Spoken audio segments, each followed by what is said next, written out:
शहर के railway station के बाहर एक पुरानी सी चाय की दुकान थी। टूटे बेंच, जंग लगी केतली और धुएं से भरी हवा। उसी दुकान पर एक दुबला पतला बच्चा सुबह से शाम तक चाय बेचता था। नाम था राजू। चाय, गरम चाय, यही उसकी पढ़ाई थी, यही उसकी दुनिया। राजू बहुत गरीब था। माँ बीमार रहती थी, पिता कब के गुजर चुके थे। स्कूल जाने का सपना पेट की भूख के नीचे दब चुका था। जब दूसरे बच्चे बस्ते लेकर स्कूल जाते, राजू दूर से उन्हें देखता। कभी कभी स्कूल की घंटी सुनकर उसकी आंखें भर आतीं। एक दिन राजू स्कूल के गेट तक चला गया। कक्षा में झांका। मास्टर जी पढ़ा रहे थे, देश का संविधान। राजू मन ही मन बोला, काश मैं भी पढ़ पाता। लेकिन तभी एक टीचर ने उसे देख लिया। गुस्से में बोले, अरे यहां क्यों खड़ा है, भाग यहां से, ये स्कूल है। बच्चे हंसने लगे। राजू का सिर झुक गया। उस दिन गरीबी ने उसे फिर हरा दिया। लेकिन किस्मत हर बार नहीं हारती। एक बुजुर्ग अफसर रोज उसी दुकान पर चाय पीने आते थे। एक दिन उन्होंने पूछा, स्कूल क्यों नहीं जाता बेटा? राजू ने कहा, साहब गरीबी मुझे जाने नहीं देती। अफसर की आंखें भर आईं। उन्होंने राजू को रात के सरकारी स्कूल में दाखिला दिलवा दिया। दिन में चाय, रात में पढ़ाई। लोग ताने मारते, चाय वाला अफसर बनेगा। राजू चुप रहता, क्योंकि उसने सीख लिया था, जवाब समय देता है, शब्द नहीं। वो पढ़ता रहा, दिए की रोशनी में, कभी खाली पेट। एक दिन अखबार में पढ़ा, आईपीएस अधिकारी बनकर देश सेवा। उसी दिन राजू ने ठान लिया, अगर चाय बेच सकता हूं तो किताबें भी बेच सकता हूं।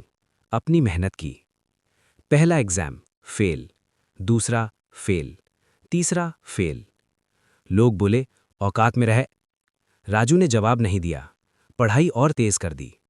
चौथी बार जब रिजल्ट आया, पूरा शहर सन्न रह गया। राजू कुमार, चयनित, आईपीएस।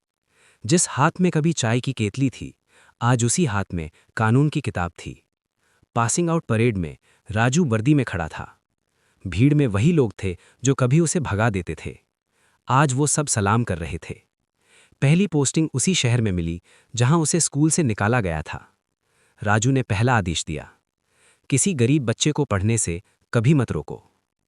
आज भी वो उस चाय की दुकान के पास रुकता है और कहता है, सपने मुफ्त होते हैं, बस हिम्मत महंगी पड़ती है। आईपीएस बनने के बाद राजू की जिंदगी बदली थी, लेकिन उसकी सोच नहीं। पहली पोस्टिंग के कुछ ही दिन बाद उसी रेलवे स्टेशन के पास एक हंगामा हुआ। कुछ नगर निगम के लोग गरीब चाय वालों की दुकानें उखाड़ रहे थे। डंडे, गालियां, धक्के। राजू की गाड़ी रुकी। उसने उतरकर देखा। एक बूढ़ा आदमी उसी चाय की दुकान के पास जमीन पर गिरा पड़ा था।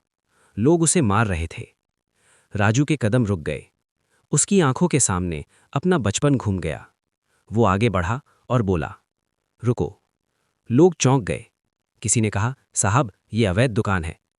राजू ने वर्दी उतारकर कंधे कर रख दी और बोला, अगर ये अपराध है तो मैं भी इसी अपराध से आया हूं, क्योंकि इसी दुकान ने मुझे जिंदा रखा था।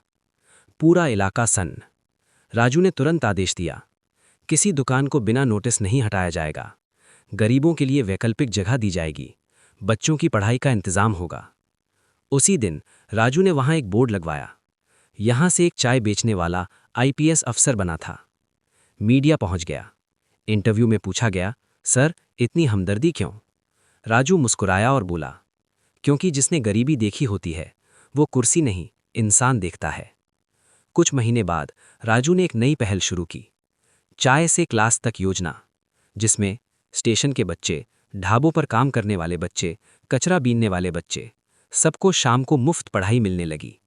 एक दिन एक छोटा बच्चा राजू के पास आया और बोला, सर मैं भी आपके जैसा बनना चाहता हूं। राजू झुक गया, उसके सिर पर हाथ रखा और कहा, मेरे जैसा नहीं, मुझसे भी आगे जाना। आज राजू की कहानी सिर्फ एक अफसर की नहीं है। ये कहानी है हर उस बच्चे की जो गरीबी की वजह से स्कूल नहीं जा पाता। और हर सुबह जब राजू वर्दी पहनता है, आईने में खुद से कहता है, तू वही है जो कभी चाय बेचता था, इसलिए कभी किसी गरीब को छोटा मत समझना।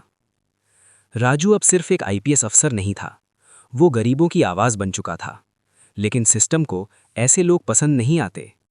एक दिन राजू के पास एक गोपनीय फाइल आई। शहर के रेलवे स्टेशनों पर चाय, पकौड़ी और ठेले वालों से हर महीने लाखों की वसूली। नाम बड़े थे, ठेकेदार, नेता और कुछ वर्दी वाले भी। राजू चुप रहा, लेकिन डर नहीं लगा, क्योंकि वो कभी भूखा सोया था। उसने जांच शुरू की। जैसे जैसे सच बाहर आया, फोन आने लगे। समझदार बनो, इतना ऊपर मत जाओ, तुम्हारी कुर्सी नहीं है। राजू रात को उसी फुटपाथ पर गया जहां कभी चाय बेची थी। ठंड थी, हाथ कांप रहे थे, लेकिन दिल मजबूत था। उसने खुद से कहा, अगर आज डर गया तो कल कोई बच्चा स्कूल नहीं जाएगा। अगले दिन राजू ने सीधे एफआईआर दर्ज कर दी। शहर में भूचाल आ गया। कुछ लोग पकड़े गए, कुछ भाग गए। एक नेता ने राजू को खुलेआम धमकी दी, याद रखना, हम तुम्हें वापस चाय पर ला देंगे। राजू मुस्कुराया और बोला, वापस जाने में मुझे शर्म नहीं, लेकिन तुम्हारे पास आगे जाने का रास्ता नहीं है। मीडिया टूट पड़ा। हेडलाइन बनी, चाय बेचने वाला आईपीएस अधिकारी अब सिस्टम उबाल रहा है। जनता सड़कों पर उतर आई। गरीब, मजदूर, स्टेशन के बच्चे, सब एक साथ। नारे लगे, राजू नहीं झुकेगा। सरकार को पीछे हटना पड़ा। वसूली का सिस्टम टूटा। कुछ महीनों बाद राजू का तबादला दूर जिले में कर दिया गया। लोग बोले, देखा, सच बोलने का यही अंजाम होता है। लेकिन राजू हंसा। नई जगह, नई शुरुआत। पहले ही दिन उसने वही किया। गरीब बच्चों की क्लास, ठेले वालों का रजिस्ट्रेशन और सम्मान। एक दिन एक बुजुर्ग राजू के ऑफिस आया। कांपते हाथों से बोला, बेटा, मैंने तुम्हें कभी स्टेशन पर चाय बेचते देखा था। राजू की आंखें भर आईं। वो उठा, बुजुर्ग के पैर छुए और बोला, आज मैं अफसर हूं, लेकिन कल भी आपका ही बेटा था। उस दिन ऑफिस में लगे बोर्ड पर राजू ने अगर आप अपने मम्मी पापा से प्यार करते हैं, उनका सम्मान करते हैं, तो इस वीडियो को लाइक जरूर करें और ऐसी सच्ची कहानियों के लिए चैनल को सब्सक्राइब करना ना भूलें।